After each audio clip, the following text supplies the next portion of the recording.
Okay, thank you very much, ladies and gentlemen. Thank you for coming to receive us here. We are in Turkana today, the cradle of mankind, to have Jukwaa la Usalama. And our intention today is to listen to the people of Turkana.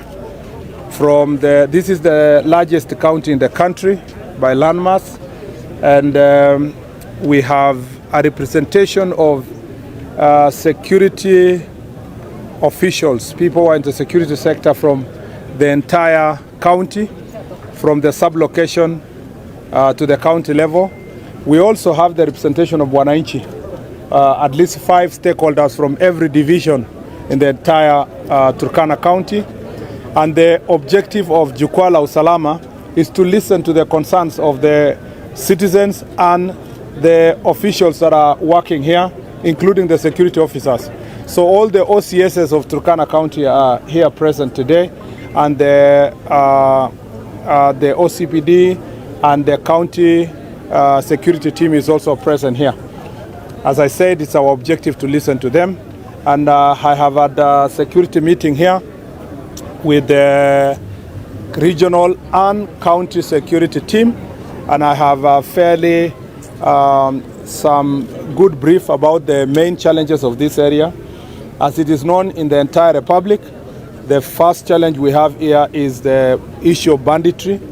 Kerio Valley has always witnessed a serious problem of banditry, and Turkana is in a unique position where it is facing problems of banditry locally, but also facing it internationally, in the sense that the pastoral communities we border in South Sudan, in Uganda, in Ethiopia, also a challenge to the Turkana people. So we have international challenge and the local challenge. On the part of the local, there has been relative peace in the Kerio Valley region based on the previous operations, Operation Maliza Uhalifu, but we haven't really completely finished the work that we need to do. We still have pockets of challenges in different places. Part of it is contributed by the strength of the police officers that we have here, the proper organization of the NPR that we need to organize. There's also, we'll be listening to the citizens on the areas where we need to increase NPR presence. But this meeting also is happening at the backdrop or background of IG is working on the reform of the NPR to see how we can make it more seamless in terms of their welfare, but also in terms of accountability through the OCS, so that you don't have NPR having guns, but also harming the citizens. They must know that they are officers of national government. So on the Kerio Valley part, and then there was, as you very well know, His Excellency the President, when he came to office, ordered that we need to restore the schools that had been closed because of banditry. And a few schools in West Pokot County are yet to be completely restored, and a number of schools in Turkana South and Turkana East. As you may have seen, we have about 4 or 5 schools that are yet to be reconstructed. In this financial year, some resources have been given, and we believe that soon KDF will be given the amount so that they can work on those schools and restore them this financial year, so that we close this matter. On the question of international, the second problem that we have in the Turkana is the problem with neighboring countries. The challenges with the Tobosas in the part of South Sudan, the Dasnach in Ethiopia, and the Karamojang and other communities in the part of Uganda. Again, this is a challenge we are facing. We need to ask ourselves how we can work together, possibly have a multi-agency team that is going to be stationed in the key entry points to our country. For example, the police and the citizens have just been left to through NPR and other mechanisms to take care of Todonyang. It may be necessary now to have a multi-agency approach where the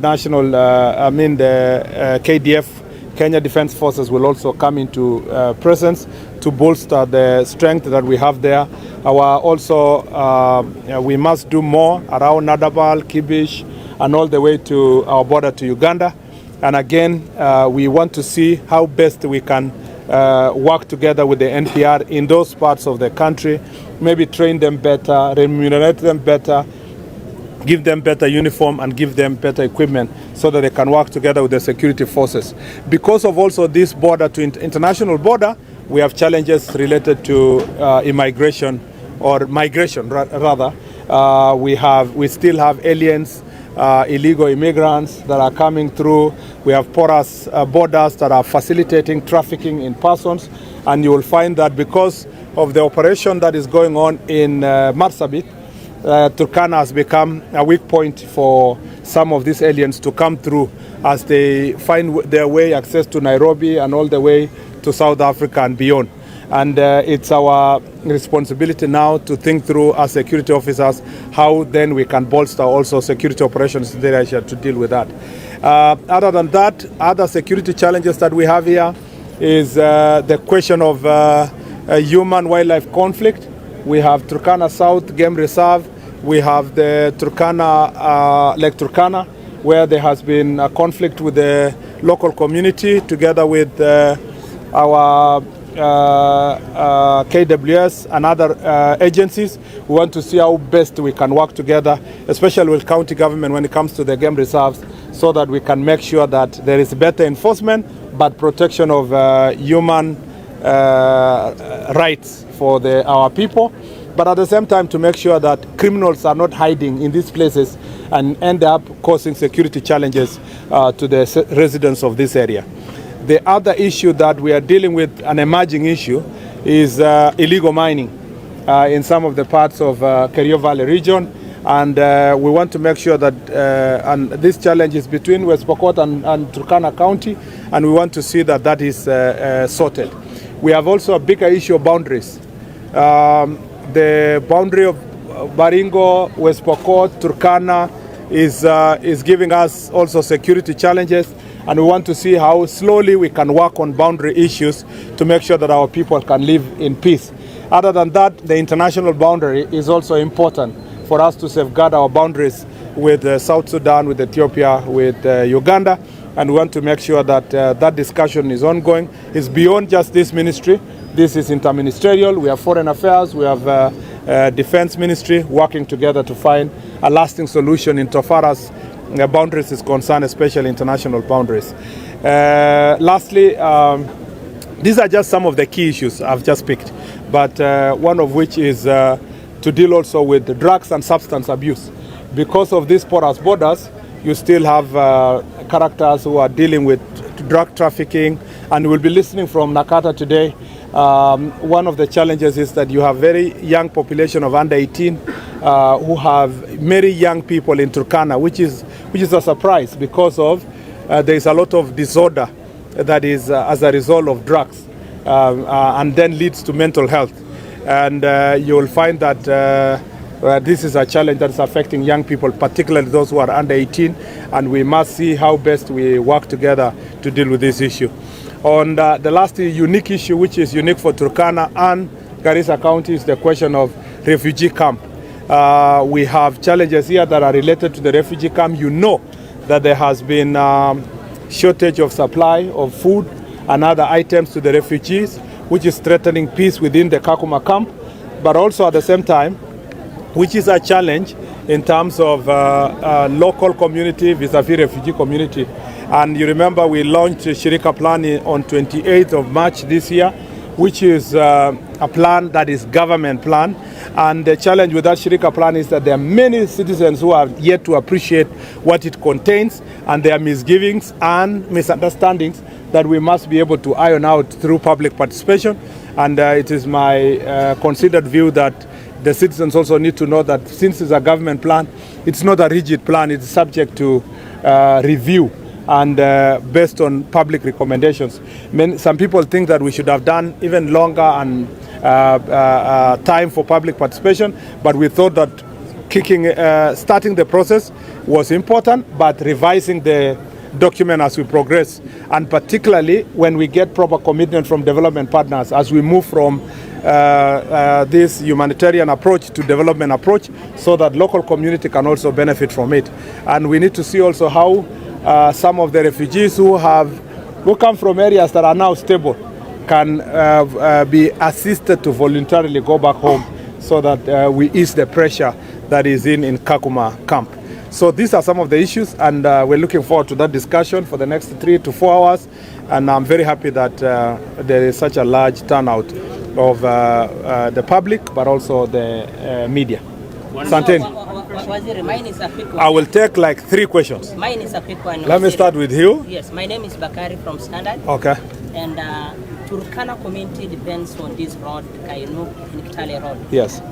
We have heard you saying that there's their relative peace.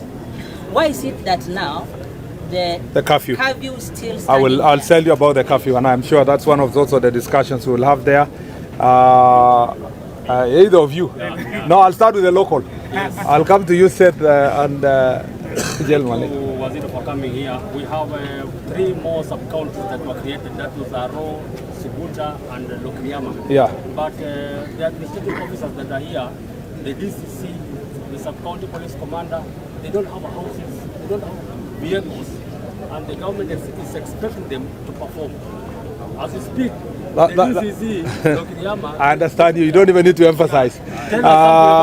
Let me say about, and then I'll take the last round. On the question of the road, I have been asked that because of the relative peace, we need to review the curfew, either to lift it or to review the times.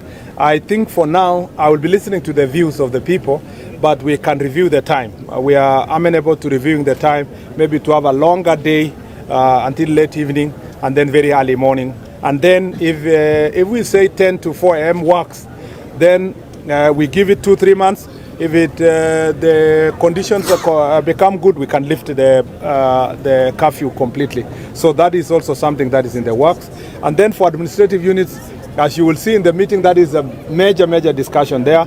You see, the day we wanted to give the administrative units, Wananchi was saying, give us the units, give us the sub-counties. We are telling them, no, we can't give you because there are no facilities, there are no offices, there are no houses for. They say, no, just give us. Let the county commissioner come, the deputy county commissioner, we will worry about the houses. Now that they have come, you are saying, no, why did you send people without accommodation? We are working on that. It is not a problem of Turkana alone. We have about 150 administrative units recently operationalized, that most of the DCCs are lacking officers. In our discussion, we'll be also seeing how best we'll work with NGCDF to help us partner together to build these administrative offices for our chiefs, for our ACCs, for our DCCs, among others. I'll take Seth, and then I'll take, where did the gentleman go? Okay. Just to, first of all, the local one, is security assured in Tolonyang and Pleiton, Turkana East. Okay. Families there have been awarded lot following the raids by suspected Ethiopian militia. Yeah. That is the first one. The second question is about your brief yesterday. There is a disparity between the figures in terms of number of fatalities. You announced 42 from the Sabasaba and the June 25th. The Kenya National Commission on Human Rights says the total figure is 61. So that disparity, can you address it? Yes, let me take you so that we finish once. Laban. Ni vizuri Seth ameuliza hiyo ya Tolonyang. Yeah. Zipo zile familia ambazo bado zinatafuta mili ya wapendwa wao. Correct. Tungependa kujua ni hali imefika sasa, wakati tunatangaza kwamba kuna juhudi ya kuimarisha usalama. Ya pili ni kwamba Police Reforms Working Group jana wakati ulikuwa unazungumza pia walizungumza wakasema kwamba kuna mili ya Wakenya wengi zaidi ambayo imekwama katika mochari ya hospitali za kibinafsi, na kwamba kuna ripoti kwamba Wizara ya Hazina ya Kitaifa inahitajika kutoa shilingi bilioni 1.3 ili kuhakikisha bilioni 1.3. Yeah. Na kuhusiana na ripoti hiyo ni kwamba nyingi ya miili hizo ama miili hiyo walipoteza maisha yao wakati wa maandamano ya hivi karibuni. Kwanza niseme kwamba what was your first question, sir? Tolonyang, yes. Oh, which is the same, which is tied together. On Tolonyang issue, remember there is still pending verification of the exact numbers, and partly because people who are suspected to have lost their lives inside the lake. So in the absence of finding the bodies, it's become very difficult to verify the exact numbers and say with the utmost certainty that this is the number of people. Missing persons report indicate that the numbers were higher. But confirmation, in terms of when you want to announce numbers, you can only say they are missing people. You can't say that they died, because by the legal procedure, you must first verify if those people died. Some reports also indicate that there are some people who are still alive, and they are in the other part of Ethiopia and so forth. But I don't know if that can be true for such a long period of time. So what we want to do is to continue working with communities to make sure that they report. In some instances, people don't know. Part of the reason why there is a disparity in numbers in Todonyang is because not everybody who was in the lake comes from the community in Todonyang there. Some even could have come from all the way from Kitale, some from Lodwar here, some from Kibish. So the issue is that as we continue accounting for the numbers, it's also important for us to improve on the security. And part of the requests of the issues that were asked by the residents, some of them we could not meet them immediately because of budgetary concerns, but it is important, as I have proposed, that we have a multi-agency security team in Todonyang, because it's a unique place, an entry point. So there is commerce, cross-border commerce, there is fishing that is going on there, but there is also livestock farming. So all these activities happening there, and there is also boundary encroachment because of proper absence of security presence in that particular area. So it is an issue that we must deal with conclusively. Na kama vile tumeambiwa kwamba hapo Todonyang, nia yetu ni kuhakikisha kwamba wananchi wamesaidiwa, na tunataka kusaidiana pamoja na wananchi wakitupatia wale ambao tunajua kwa kweli kwamba walikuwa wanafanya fishing hapo na walipatikana katika ile janga ya mapikano katika sehemu hiyo. Lakini aswa zaidi ni lazima tuhakikishe kwamba mambo ya usalama katika Todonyang imezingatiwa kutumia multi-agency team. Tunataka KDF waungane na polisi pamoja na wananchi kuona kama vile tunaweza kusaidiana kuimarisha usalama katika sehemu hiyo. Pia I have been asked about the numbers that we announced yesterday by the National Police that came from National Police Service regarding the people who died in the last in Mandamano on 25th and 7th. First of all, let me say this, that even one life is very important, and we take seriously the question of loss of life.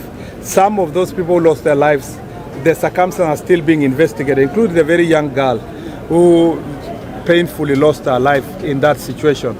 And we want to say that nobody is intending to hide numbers. There is no value in hiding numbers, because it's about human beings. And the National Police Service has, as a fast and signal, immediately an incident happens, is reported directly to the National Police Service and it's recorded. And therefore, we have, if someone has a higher numbers than us, than the National Police Service, there is no problem. These are both national government institutions. They are national institutions. And there is no reason why they cannot meet and work on tallying those numbers for reasons of accountability. So my belief is that we want to see the list that comes from Kenya National Human Rights Commission. Sometimes, these numbers also mix up with people who have died on other situations, either accidents or somebody who has died out of sickness. Some may be added to the number, or some may be subtracted in the numbers that the police has given. So there is, for avoidance of doubt, there is no, if the numbers eventually is tallied and it becomes 61, beyond the numbers that have been received by the police, we will say 61. If it's more than 61, we will say that, because it is not something that we are trying to hide. There is no gain in hiding the people who have lost their lives. And the circumstances under which they lost their lives, as I said yesterday, will be subjected to proper investigations. Thank you. Thank you. Asanteni sana.